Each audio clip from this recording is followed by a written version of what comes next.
దేవుని వైపు చూద్దాం, దేవుని వైపు చూద్దాం, దేవుని అడుగుదాం. నా ప్రభువా, నా ప్రభువా, నాకు సహాయం చేయ.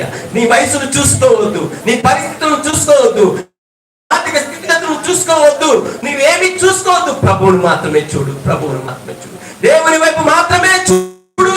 ఆయన సర్వశక్తివంతుడు, ఆయన సర్వశక్తివంతుడు. ఆయన గొర్రెల దొడ్డులోంచి నాయకులను లేవనెత్తగలడు.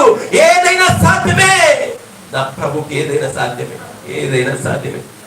నా దేవా, నా ప్రభువా, నా ప్రభువా, నన్ను దర్శించయ్యా, నన్ను దర్శించయ్యా, నన్ను దాటిపోవద్దయ్యా. దావీదు కుమారుడా, నన్ను దాటిపోవద్దయ్యా. మధ్యాహ్న కాల సమయంలో నన్ను నీ ఆత్మ చేత నడిపించేసయ్యా, నన్ను నీ ఆత్మ చేత నడిపింపు చేసయ్యా. అంత్య దినాల్లో ఉన్నామయ్యా. బుద్ధిహీనులుగా, నిద్రపోతులుగా మేము ఉండిపోవటానికి వీల్లేదు నాయన. బుద్ధి కలిగి జీవించే జీవితాన్ని మాకు దయచేయండి నాయన. మా